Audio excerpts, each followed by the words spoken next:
Hey, how's it going? Take two.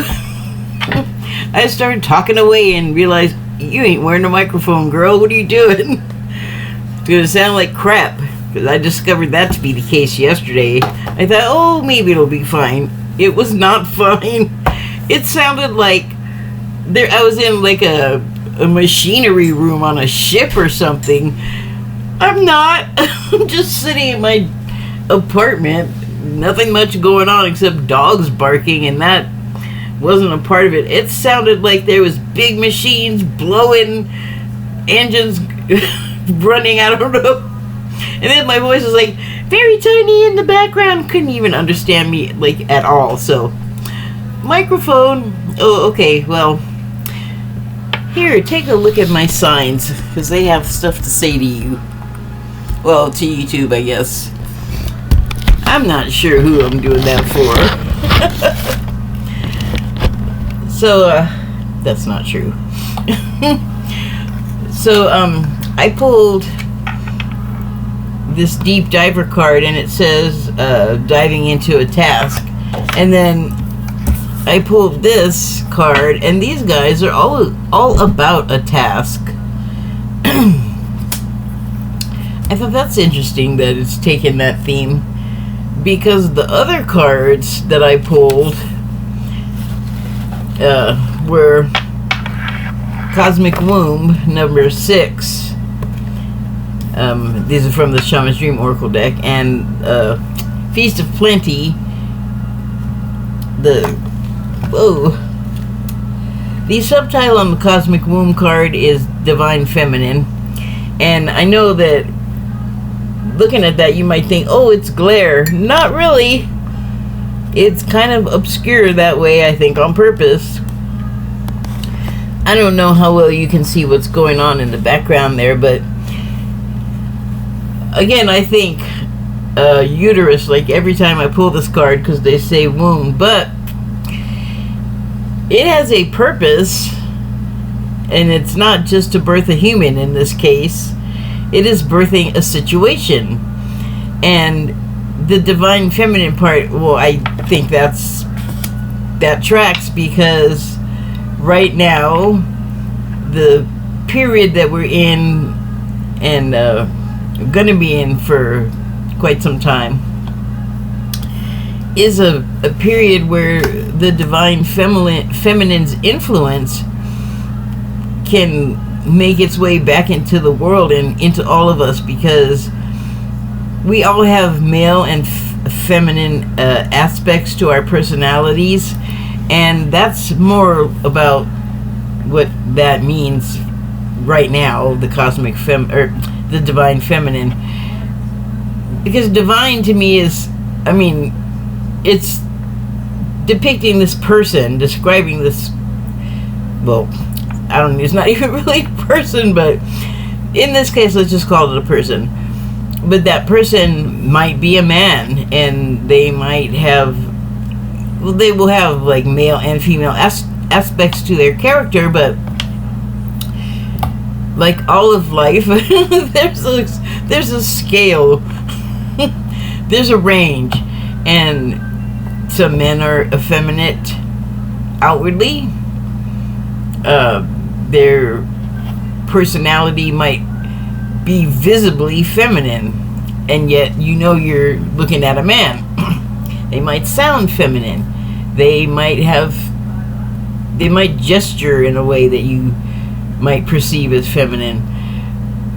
But at all the way at the other end of the scale, there might be, or there would be, a man that has like very hidden, very obscured, very weak and undeveloped feminine tendencies, and might look like a caveman.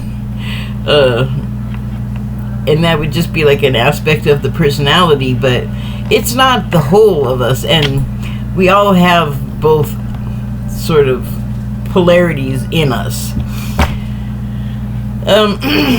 So I feel like this is more about, oh, come on, where's my little, there it is. More about a situation than a person. And it's birthing the new era. Like, we're moving into the age of Aquarius again. Look it up. I'm not going to even try to explain all of that. I want to end this relatively soon. But it's worth looking up if you're interested in these things. And that is an age where the influence of the feminine aspect is going to become more prominent. And I'm ready. I don't know about you, but like all of the fighting and the warring and the accusing and just basically like black smoke coming out of us. I mean, are we done yet? I get it. Like, it's been going on for so long. Like centuries. So, you know, but if you know astrology, it's like right on time. Like, everything is happening exactly in the time that it's supposed to. But anyway, that being the case, all situations are kind of in flux, you know? It's like that wonderful Australian phrase for arguing, the argy-bargy. It's like we can't even hardly get a sentence out without it turning into a debate. A lot of us, I'm not saying everyone. Personally, I don't have that problem. But, you know, I'm not a government. I'm not running a country. You know, I'm talking my stuff is complete personal level. But I think what's happening here is, I don't know how this works, but I heard explosions. And so, and when sorry, cat distraction. What I heard when I saw what I think is sacred geometry in the background here, it's like overlapping, and it's this is not the explosion card that I was thinking of.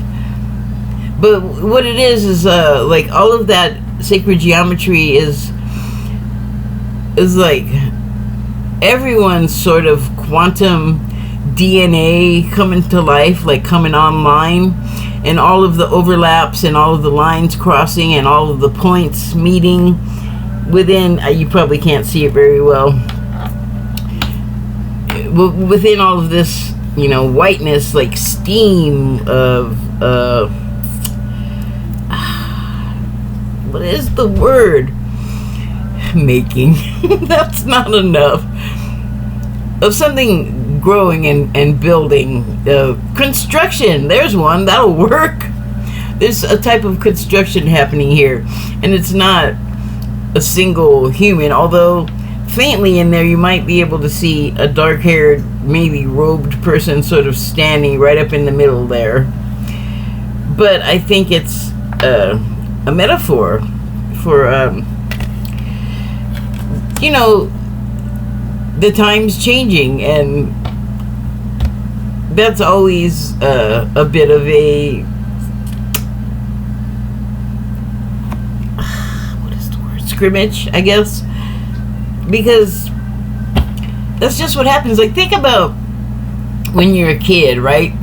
And you're all cute, and your skin looks good, and your hair looks good, you're just a cute little kid, and then you start to get a little older, and your body starts changing because you're moving into puberty, and sometimes the effects aren't great for a couple of years. Like, sometimes we take a while to move into that whole process completing, and in the midst of it, we're like moving and changing chemically inside, and mentally we're having changes, and that affects us physically also, you know, because it's a hard time, especially when you're in that you ain't looking so cute period. It's hard on you because you are already like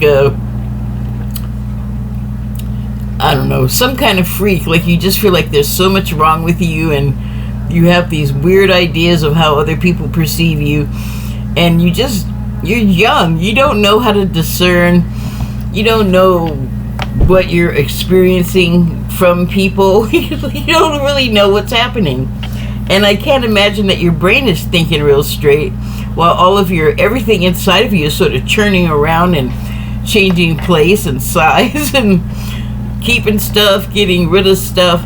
There's like a lot of activity happening in there, and then you're just this kid trying to maybe figure the smallest stuff out. Like, how do I, exist in this environment, school, where it might be bad bullying or just teasing all the time, or it might be great. Everyone's experience is different, but whatever you look like during that period, if you look like a mess and you just hair all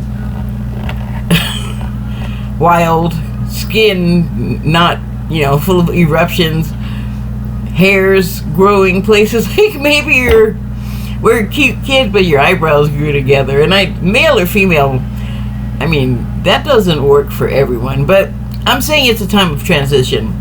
And if you look back, you can remember feeling scattered, untethered, confused, raging emotions, and then like no emotions, and the whole thing is a mess.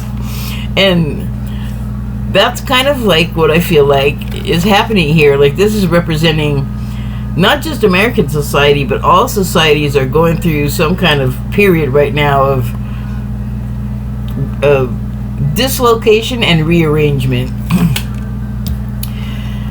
And then quickly, this card I pulled, it's funny because I didn't actually pull it, it just like came out, but there was something that I had been wanting to say about this card the last time I pulled it, and I did that thing that I always do of starting a sentence and then trailing off, and I don't think I ever finished it.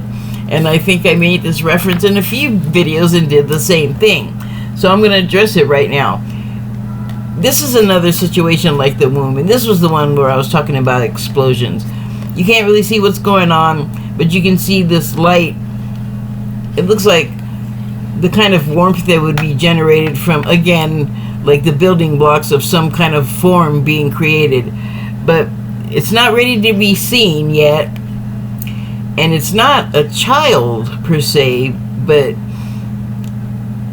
the I don't know, I guess puberty of society. and it's explosive,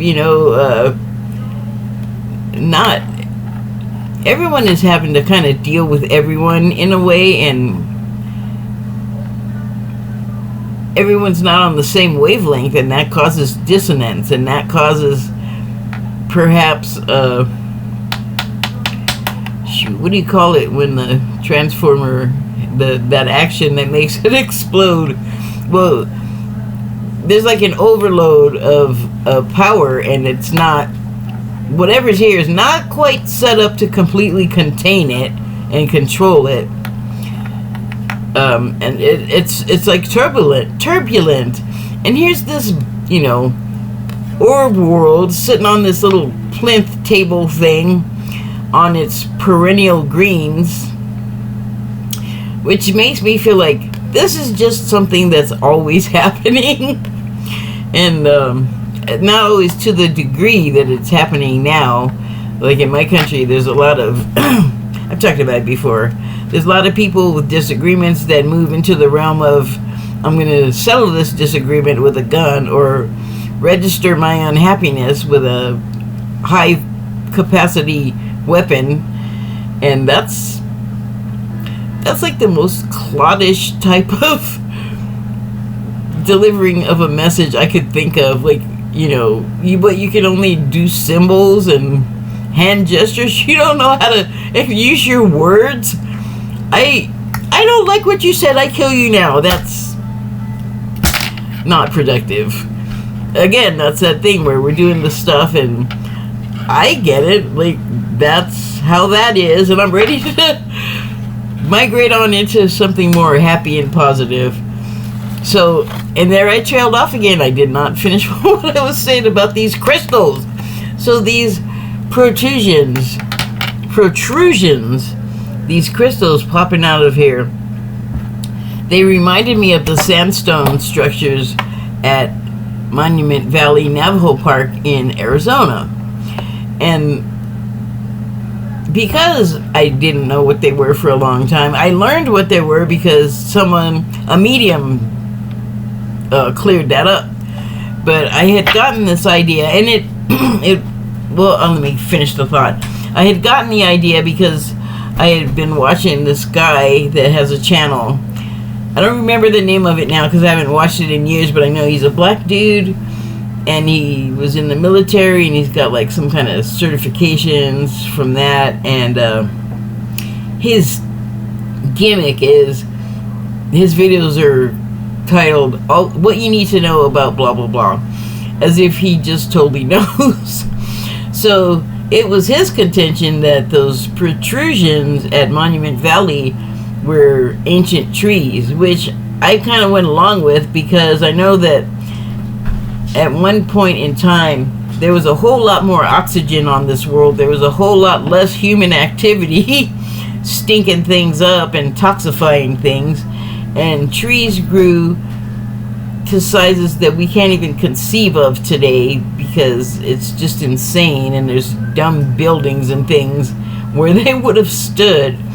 So it's just not even, we can't even really picture it unless it's, we have to rehear the story, relearn the knowledge. But so I thought, okay, yeah, those could be like petrified tree trunks that had been snapped. That was his other thing, like something had caused them to break close to the root where they were. And I thought, yeah, okay. And if they were really big, because if you've seen, I've never been to the place yet, but I've seen pictures, and there's formations of those things, and they're pretty, they're kind of close together in the sense that you can look at one and sort of see the other, like as you're looking in the same place.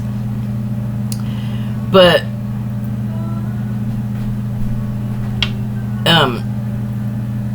I thought, yeah, okay, that works, because if they were really big, they couldn't, they wouldn't be right on top of each other, like really close together. I don't think they could grow to the size that they were, the large size that I was talking about. If they were that close together, I feel like they'd, run into each other and not be single trees. And then, I don't know what the weather was like however many millions of years ago when those things came bursting out of the ground. But a medium that I have grown to trust because they're just right all the time, and the person that they are so level, so even tempered. It's just like, how can you be so calm and normal about just, you could say the most bizarre thing to this guy and he would just be like blasé, like not even fazed by it, because, and rightfully so, everything is like, everything that there is to experience is here to be experienced. It's here for a reason, and it's up to us to process the experience. So, we're at different levels. But anyway, this medium, Sterling Psychic Medium, by the way, let me just plug him because he's so good. He said that they just are, like rock formations that just grew that way, they just shoved up out of the ground. So I actually, like I said, Sterling is, I've not known him to be wrong after like a few years now. And this other fellow, speculation, he just kind of guessed at what those things are. But it's just funny because, these videos, I don't know if they still are, but they were titled Everything You Need to Know, or What You Need to Know, as if he knew the stuff. And he does not have that one qualification that Sterling does have. And so he was wrong. That's what I'm saying. He was wrong. That's okay. I went and believed him, so was I wrong. But it was a big deal. We all make mistakes. So anyway, that is what I have trailed off many times and not said about something that looks like this. specifically this, though, recently. Now I got that out of the way. And so, still talking about tasks, or going back to it, because in the center of this whiteness that's so hard to obscure, or to glean any detail from, and also this cosmic womb, they both seem to be brewing up some kind of powerful something that just not ready for like people to see yet, public eyes. Are you gonna jump up in the middle of here and scare me again? Oh, I'm sorry. Oh, he wasn't talking to me, he was stalking. Never mind, cat stuff. So, major tasks at hand, right? And we can't see it, but you know what? I bet we are playing a role in every bit of what's happening here because of the connection that we all have to one another that may not be immediately or visibly discernible, but they are there. We could affect somebody around the world somewhere we've never been and may never meet, but something we do that seems small and incidental to us in our lives could butterfly affect greatly someone on the other side of the world. Like something you said may get to them and have some effect either way, or something you created, they may get a look at it and get some feeling out of it, or something can be gleaned from the interaction.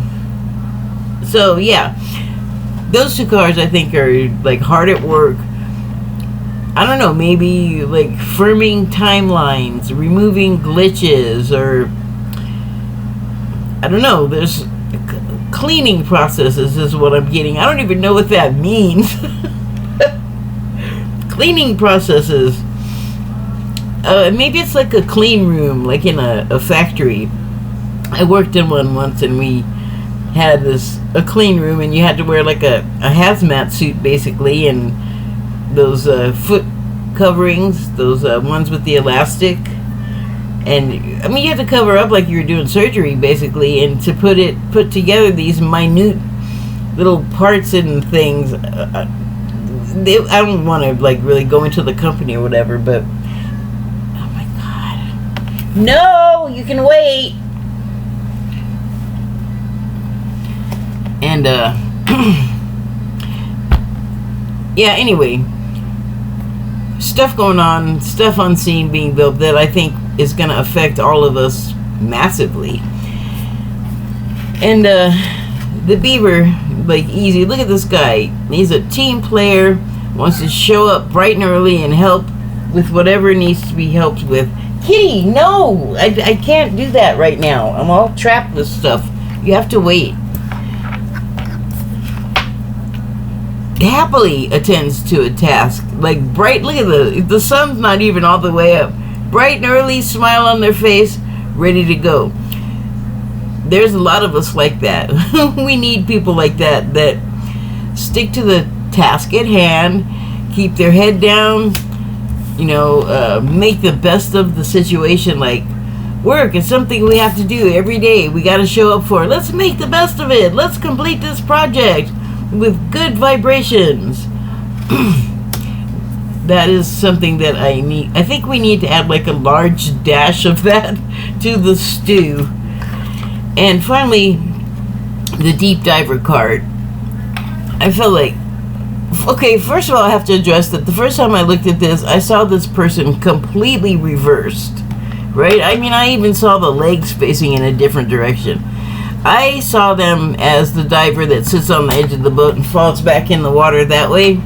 This time, I feel like they just dove in the water, and it's like an irregular position, an irregular posture, I feel like, because, well, I know when I dive, this is what I've done with my head so that it's not causing you to, like, run into the water and slow down. That's what I learned from, like, swim team a million years ago. You don't swim like this with all of this sticking up to just slow you down and run into the water.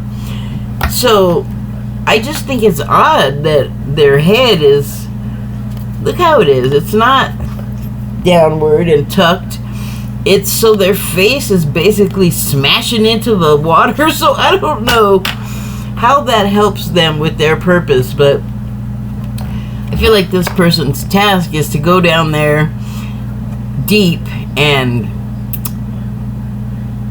reach something and deal with it. Like some task needs to be completed, or thought process made, a decision made, something that requires quiet contemplation and being removed from like the wider, noisier world. Like you need to just get off on your own so you can think straight and figure out what you got to figure out, and you can't do it with all kinds of noise and distraction. But the thing is they can only be down there a limited time. Like they're going to eventually need to breathe. Hold on. Okay. So till I was interrupted there and I tweaked my neck. Hooray. I was planning to pick up the guidebook pages for this car deep diver, and it says embracing risk, diving into a task, new discoveries. Embracing risk, yeah, I think it's kind of dangerous. Maybe, I mean, you gotta be real confident to decide to go to your deep thinking, deep underwater, where you got more things going against you and your success of literal survival than you do if you just sat on the dock of the bay and had a think. But sometimes you gotta go deep. New discoveries. I wonder if that involves new discoveries from lack of oxygen to the brain. Just a thought. I'm gonna read it now. It's easy to play in the shallows where the waters are clear and you can see all that glitters by your feet. Anyone can venture here. There's little risk, nothing to discover, no dark secret, nothing that you can't already perceive. The treasure has long been picked away, replaced by a gentle certainty. In the shallow river is safety and no surprises. Ah, but that's not who's calling you now. The deep diver invites you to take the plunge with him. You can't see the bottom, but you must swim into the dark depths to find the mystery that eludes you now. He knows where the pearls lie underneath the ancient sands. You are called to look beyond the surface of things for your answer. Let your intuition propel you into the water, allowing your memories to swirl around you and your emotions to well up as you face the unknown. Your curiosity will be your greatest guide. You'll surely discover something wondrous to bring back to everyone who is waiting by the shore, but only if you will truly know the value of your own discovery. Are you willing to do the work? Dive in, make the commitment to see it through, and you will be amazed. Well, yeah, I have no disagreement with any of that. My only note would be that because things are explosive and rapid action is taking place, and when this action is done, whatever the result is just going to burst free into the public sphere. So we, I guess, need to get all of our tasks in order and be ready for that eventuality, because maybe other things will be required of us than just the everyday daily tasks. So with haste, but you want to do the best you can with the time that you have available. But what's going to happen is either you're going to need air, or barring that, your lungs, because they have air in them, are going to drag you up to the surface. Like it is a temporary thing. Your inability to breathe and your lungs pressure to get back up to the surface and refill are going to work against you. So you need to move quickly. And oh gosh, yeah, we all have things in our life that we can't be lagging on, and there are people waiting, there are expectations, and whenever possible, it's best to just quickly get things done with as little screwing around. Just get straight to the point, because again, you only have a limited amount of time. So it seems like there's already work underway that we all need to be taking part in, or at the very least being aware of. But I feel like more is going to be happening very soon. And there's every reason to think that, because even if it's not something that has to do directly with us personally, events that erupt in the world eventually have a ripple effect and do affect everybody in some way. Something else that is probably good for us to keep in mind and to, be cautious and aware of. I think I hurt his feelings because I was annoyed that he was bothering me. Can you see only the tail sticking out? I'm sorry, my love. He wanted to go outside and I didn't want to stop until I was done, which I am now. Thank you and good night.